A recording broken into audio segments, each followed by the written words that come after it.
ऐसा क्या है भगवान शिव के प्रतीक शिवलिंग में जिसके पीछे ये पूरी दुनिया पागल है और ढेर सारे साइंटिस्ट भी। आज से 10,000 साल पहले की सिंधु घाटी सभ्यता हो या हजारों साल पहले की वैदिक सभ्यता, इन सभी में शिवलिंग क्यों मिलता है? आखिर शिवलिंग को ऐसे जगह पर क्यों स्थापित किया जाता है जहाँ पर नदी हो, तालाब हो और वाटर सोर्स हो? आखिर क्यों वैज्ञानिक शिवलिंग को ब्रह्मांड का आकार बताया करते हैं? आज से हजारों साल पहले स्थापित किए गए मंदिर अर्थ के इतने एक्यूरेट कोऑर्डिनेट को कैसे दर्शाते हैं? आखिर क्यों समय समय पर अपने ही लोग अपनी ही संस्कृति से निकलकर अपने ही संस्कृति के विरोध में खड़े हो जाते हैं? क्या शिवलिंग की संरचना सिर्फ भगवान शिव को ही दर्शाती है या इसके पीछे कहानी कुछ और है? आखिर इतना रहस्यमयी संरचना आया कहां से और इस संरचना को बनाया किसने? वास्तव में वेदों और पुराणों में शिवलिंग के बारे में क्या कहा गया है और वैज्ञानिकों ने और विज्ञान ने शिवलिंग के बारे में क्या कहा है, इन सारी चीजों के बारे में हम बात करने वाले हैं। जय श्री राम भाई लोग, आप देख रहे हैं स्पिरिचुअल कॉन्स और आज हम बात करने वाले हैं शिवलिंग की संरचना के बारे में।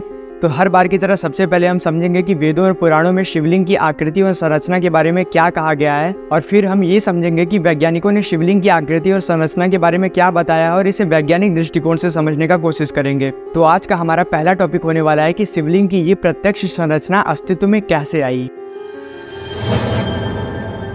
वेदों और वेदांतों में लिंग शब्द सूक्ष्म शरीर के लिए प्रयोग में आता है। यह सूक्ष्म शरीर 17 तत्वों से मिलकर बना होता है। मन, बुद्धि, 5 ज्ञानेंद्रियां, 5 कर्मेंद्रियां और 5 वायु। इसी तरह वायु पुराण में भी कहा गया है कि प्रलय काल में जिसमें समस्त सृष्टि विलीन हो जाती है और सृजन के समय में जिससे ये संपूर्ण विश्व उत्पन्न होता है उसे लिंग कहते हैं, यानी कि शिवलिंग कहते हैं। पुराणों में शिवलिंग को और अलग अलग नामों से संबोधित किया गया है, जैसे प्रकाश स्तंभलिंग, अग्नि स्तंभलिंग, ऊर्जा स्तंभलिंग, ब्रह्मांडी स्तंभलिंग और ज्योतिर्लिंग। इसी तरह शिव पुराण के अनुसार शिवलिंग के 12 खंड बताए गए हैं। ब्रह्मा, माया, जीवन, मन, बुद्धि, चित्त, अहंकार, प्रकाश, वायु, अग्नि, जल और पृथ्वी को ज्योतिर्लिंग या ज्योतिर्पिंड कहा जाता है। अगर आप वेदों और पुराणों को देखें तो वहाँ पर शिवलिंग का अर्थ होता है प्रतीक या फिर ऊर्जा। शिवलिंग का आकार होता है अंडाकार। तो वैज्ञानिक इसे ब्रह्मांड का आकार क्यों बताते हैं? अगर आप देखो तो हमारी पृथ्वी भी पूरी तरह से गोल शेप में नहीं है, बल्कि ये भी अंडाकार शेप में ही है। हमारी पूरी गैलेक्सी पूरी तरीके से गोल नहीं है, वो भी अंडाकार शेप में ही है। अगर इस ब्रह्मांड की मैक्सिमम चीजों की बात करें तो प्रकृति में कभी भी आपको परफेक्ट गोल चीजें देखने को नहीं मिलती, वो चीजें अंडाकार शेप में रहती हैं। और इसीलिए साइंटिस्ट भी यही कहते हैं कि हमारे ब्रह्मांड का जो आकार है वो भी अंडाकार शेप में ही है। सौरमंडल में जितने ग्रह हैं, जितने भी तारे हैं, कोई भी परफेक्ट गोल शेप में नहीं है। अगर आप वैज्ञानिक दृष्टिकोण से शिवलिंग को एक्सप्लेन करते हैं तो शिवलिंग हमारे पूरे ब्रह्मांड के आकार को, हमारे पूरे प्रकृति के आकार को दर्शाता है। अर्थात ये पूरा ब्रह्मांड शिवलिंग का ही प्रतिनिधित्व करता है। एक इंसान और उसके 7 परतों वाला शरीर, यानी कि casual, celestial, etheric, template, astral, metal, emotional और फिजिकल बॉडी को देख सकते हैं। और इसके अलावा हमारे शरीर में उपस्थित 7 चक्र भी इसका प्रतिनिधित्व करते हैं। और इसी तरह साइंस ये कहता है कि हमारा मानव शरीर हो गया या प्रकृति की कोई भी चीज हो गई, हमारा वायुमंडल हो गया, वो 7 परतों में एग्जिस्ट करती है, जिसमें केवल भौतिक और स्थूल शरीर ही दिखाई देता है और बाकी की 7 परत हमें दिखाई नहीं देते हैं। और अगर दूसरे शब्दों में कहा जाए तो इस प्रकृति में उपस्थित किसी भी वस्तु का हम सिर्फ 1/7वां भाग ही देख पाते हैं। बाकी का 6/7वां भाग विलुप्त रहता है और गुप्त रहता है, जिसे हम देख नहीं सकते हैं।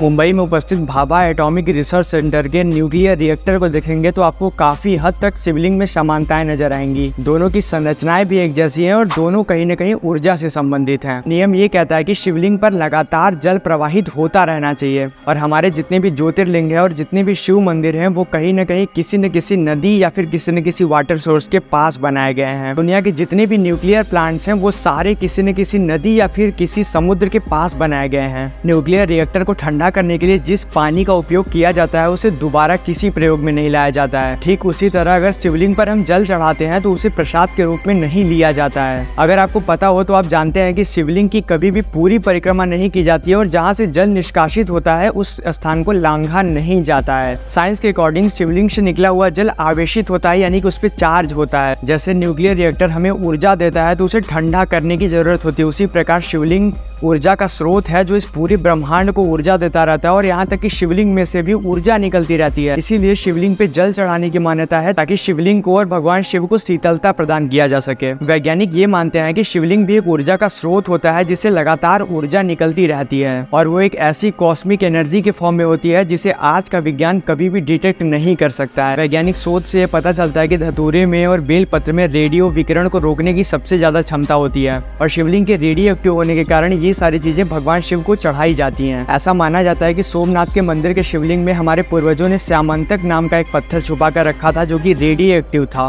और ये भी बोला जाता है कि मोहम्मद गजनी को जब इस पत्थर के बारे में पता चला तो उसने सोमनाथ मंदिर पर कई सारे आक्रमण करवाए और इस पत्थर को प्राप्त करना चाहा। ये पत्थर किसी भी धातु को सोने में परिवर्तित कर सकता था और इसी कारण सोमनाथ मंदिर पर लोग सबसे अधिक बेलपत्र चढ़ाते हैं ताकि इसके विकिरण को कम किया जा सके।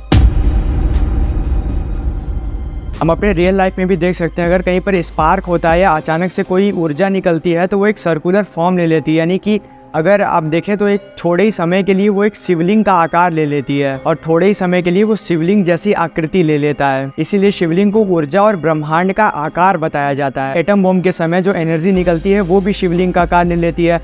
अगर आप शांत जल में कोई कंकड़ फेंकते हैं तो वो भी कुछ समय के लिए शिवलिंग का आकार ले लेता है। लिंग पुराण, शिव महापुराण और स्कंद पुराण के अनुसार जब इस सृष्टि की रचना हुई थी, सृष्टि के आरंभ में महाविस्फोट के बाद ऊर्जा का प्रवाह वृत्ताकार पथ में तथा ऊपर से नीचे की ओर होने लगा था, जिसके बाद ये एक शिवलिंग का आकार ले लिया था। इसीलिए प्राचीन काल की अनेक सभ्यताओं में हमें शिवलिंग जैसी आकृति देखने को मिलती है।